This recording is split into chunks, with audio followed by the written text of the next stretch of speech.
Hello viewers, মজাদার একটা recipe নিয়ে হাজির হইলাম।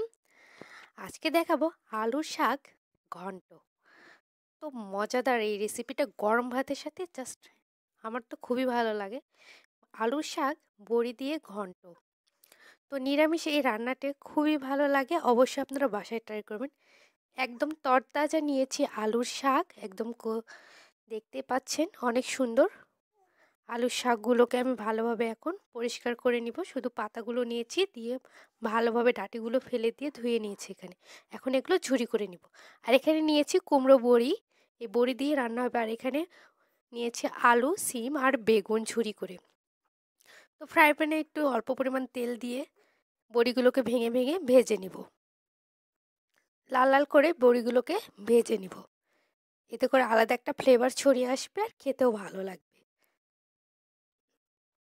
বড়িগুলো অলরেডি ভাজা হয়ে গেছে, উঠিয়ে নিচ্ছি। তারপর ফ্রাই প্যানে অল্প পরিমাণে একটু তেল দিয়ে এখানে কাঁচামরিচ চিরা দিয়ে দিয়েছি। দেওয়ার পরে গোটা জিরা ফোড়ন দিয়ে দিয়েছি, তেজপাতা আর দিয়ে দিচ্ছি দারচিনি অল্প পরিমাণ দিয়ে দিলাম।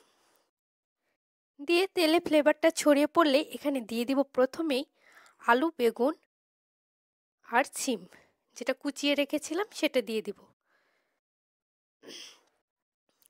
ভালোভাবে দিয়ে দিয়েছি এখানে। ভালো করে দেওয়ার পরে ভালোভাবে একটু নাড়াচাড়া করে মিক্সড করে নিয়েছি। তারপরে হলুদ গুঁড়ো আর অল্প পরিমাণ লবণ এখানে অ্যাড করে নাড়াচাড়া করে নিব। ভালোভাবে মিক্সড করে একটু ভাজা ভাজা টাইপের করে নিচ্ছি একবারে। তারপরে এখানে আমি কুচিয়ে রাখা শাকগুলো দিয়ে দিব। ভালো করে শাকগুলো ডাঁটি ফেলে দিয়ে এটাকে ধুয়ে তারপরে কুচি করে নিয়েছি আলুর শাক। আলুর শাকের ভর্তাও কিন্তু দারুণ লাগে। তো একদিন আমি অবশ্যই আপনাদের ভর্তা দেখাবো। তো আর শিলপাটাই বেটে ভর্তা। আর এটা হচ্ছে আপনার বড়ি দিয়ে ঘন্ট, লাউ কুমড়ো বড়ি দিয়ে আলু শাকের ঘন্ট। গরম ভাতের সাথে মেখে খেতে কিন্তু দারুণ লাগে। দিয়ে দিয়েছি কুচনো শাক, তারপরে ভালোভাবে এটাকে হাতের সাহায্যে নাড়াচাড়া করে এটাকে মিক্সড করে নিব।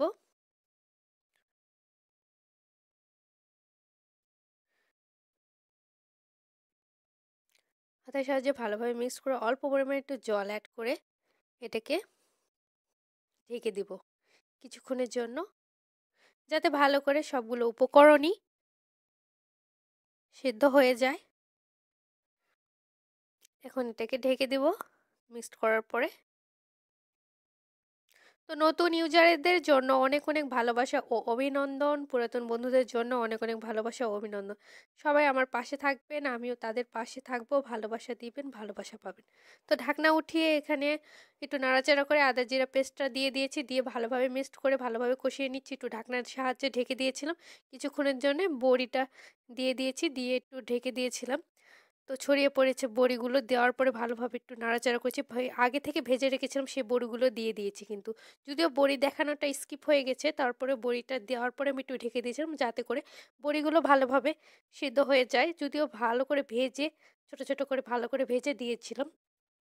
তারপর ঢাকনা উঠিয়ে এই তো ভালোভাবে একটু অনবরত নাড়াচাড়া করে মিক্সড করে নিচ্ছি। আর অনেক সুন্দর দেখুন, একবারে পুরোটাই একদম গলিয়ে গেছে আর অনেক সুন্দর হয়েছে। তো পরিবেশনের জন্য একটি পাত্রে নামিয়ে নিয়েছি। আর দেখতে কিন্তু সুন্দর লাগতেছে, খেতেও দারুণ লাগে।